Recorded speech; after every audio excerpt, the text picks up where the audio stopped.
নমস্কার, ঘরকোনা ডায়েরির আরেকটি নতুন পর্বে সকলকে স্বাগত জানাচ্ছি। দেখুন, সকাল সকাল উঠে আমি রান্না বসিয়ে দিয়েছি। যেখানে আমি করেছি কচু ভাজি, এটাতে গলা ধরে না। কচুটা ভাজি করে নিয়েছি আলুর মতো করে। এখানে ভাত হচ্ছে, যে পালং শাক সিদ্ধ করে নিয়েছি, এটা রান্না করা হবে। আর এইদিকে বেগুন ভাজি বসিয়ে দিচ্ছি।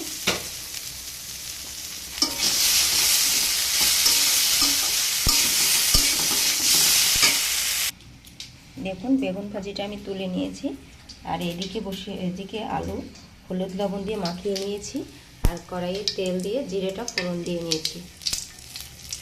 এবার আলুটা দিয়ে দেবো। জিরেটা আরেকটু হোক, এবার আলুটা দিয়ে দেবো।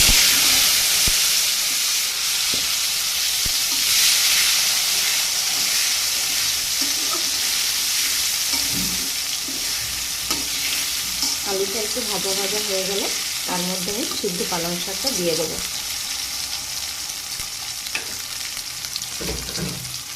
ঢাকা দিয়ে দিচ্ছি। আর এইদিকে দেখুন, আমার ভাত হয়ে আসছে। ভাত উঠিয়ে নেব।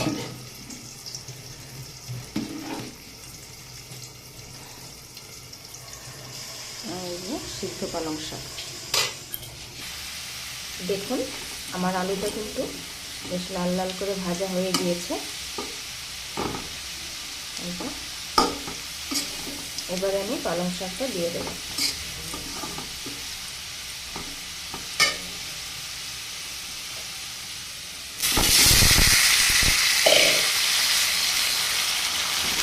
পালং শাকটা যেহেতু সিদ্ধ করে রেখেছিলাম,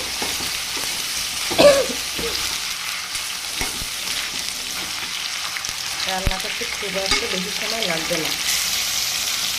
এটাকে এখন বেশ ভালো করে নেড়ে চেড়ে মিশিয়ে নেব। এটাকে আমি আর কোনো মশলা ব্যবহার করবো না। দুটো আস্ত লঙ্কা দিয়ে দেবো, কাঁচা লঙ্কা।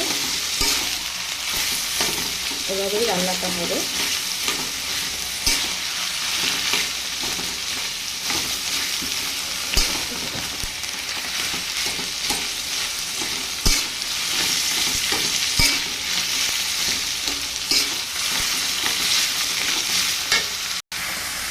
দেখুন, আমি পালং শাকটা কিন্তু কাটিনি, আজকেই সিদ্ধ করেছিলাম।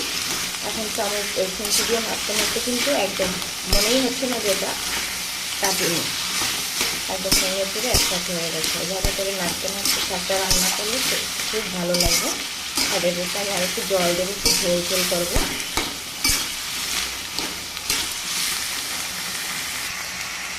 দেখুন, এবারে আমি দিয়ে দেবো পরিমাণ মতো লবণ।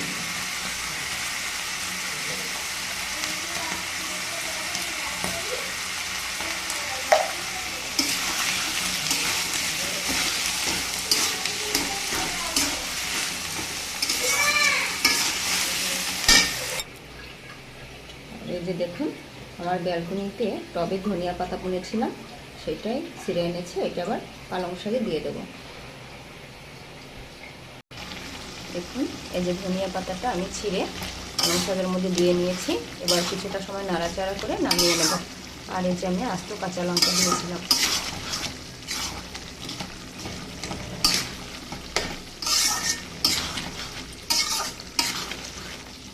আমার এই সকালবেলার রান্না কেমন লাগলো অবশ্যই কমেন্ট করে জানাবেন।